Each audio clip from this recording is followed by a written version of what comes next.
Usually bustling with people, the Ithaca Commons are quiet. With festivals canceled due to COVID-19, city officials are hoping the festivities can pick back up again next year. Here in Sleepy Hollow, some families will be knocking on each other's doors this weekend, and the same suit will follow in other parts of the state. Coronavirus cases are increasing in Ithaca. County health officials pointing the outbreak to Cornell University as the college moves its COVID-19 alert level from green to yellow earlier today. Even though White House officials and top Democrats in the House have reached a deal over the U.S.-Mexico-Canada agreement, dairy farmers like Paul Fouts are still unsure as to what the future holds. With a new fleet of buses like these seen here behind me, TCAT is now trying to improve their reach to provide better service for residents throughout all of Tompkins County. Now, while the mural showcases a positive message, it also sheds light on the stories of the refugees and their journeys to get to where they are today. Just 30 miles north of New York City, the changing leaves brings a special energy to one small town. In the village of Sleepy Hollow, the spirit of Halloween is continuing on, despite the pandemic. We're Sleepy Hollow, okay? So we're here, we're Rivertown, we have a huge amount of history in this area, and I think that makes a big difference. The popular Halloween spot, famed by Washington Irving's Legend of Sleepy Hollow, has taken a hit this year, an all too familiar scene.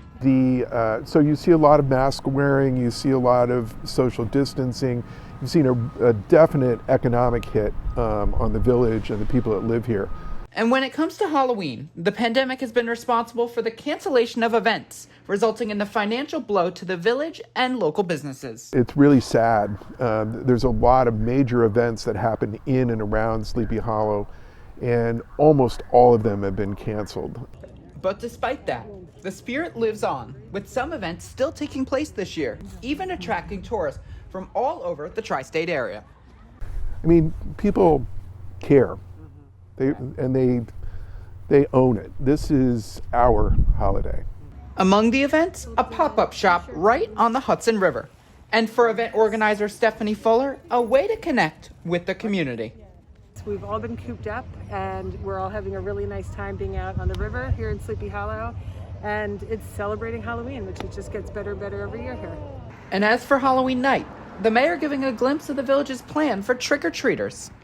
This is Sleepy Hollow. We're not going to say we're banning Halloween, we're banning trick-or-treating. It's a personal choice. So if people are comfortable with that, of taking their kids out or answering the door for trick-or-treaters, then they should do that. Here in Sleepy Hollow, some families will be knocking on each other's doors this weekend, and the same suit will follow in other parts of the state. The city of Ithaca following Tompkins County guidelines recommending social distancing, mask wearing, and other safety tips, but not formally restricting trick-or-treating.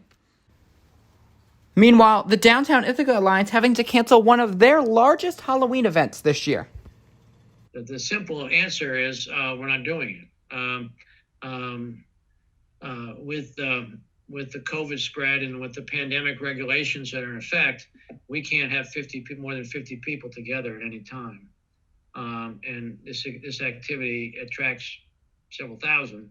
And so it's not something we're permitted to do.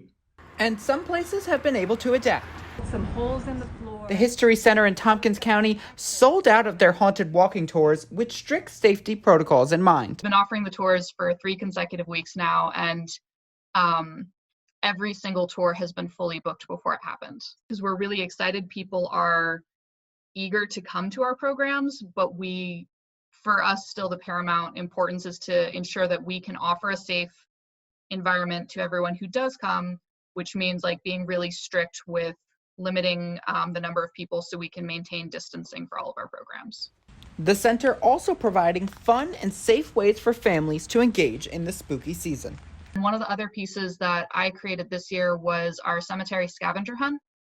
And so this was done partly as a opportunity for parents to have kind of a self-guided, fun outdoor activity that they can really manage on their own. We were providing an option for parents to go with the families that they kind of have in their pod learning group and have kind of a spooky history adventure at any cemetery in Tompkins County. No matter how you and your family decide to celebrate, it's important to have fun and stay safe under the full moon of Halloween night.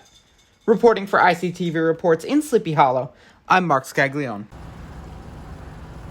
At Fouts Dairy Farm in Groton, New York, Paul Fouts and his family are navigating the changing dairy industry. I enter the barn at 2:30 every morning, 7 days a week.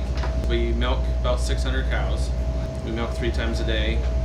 Fouts operates a mid-sized farm and is one of many farmers in central New York who play an integral role in the New York and national economy. Dairy is the largest agricultural segment in New York State. Dairy seems to be the one that has taken hold over the years. Every day, Fouts produces over 5,000 gallons of milk that is then shipped out to make yogurt for Chobani. For at least the last 4 years, the dairy economy has been awful. Having a depressed dairy economy for that long, financially, a lot of dairy farms are in really bad shape.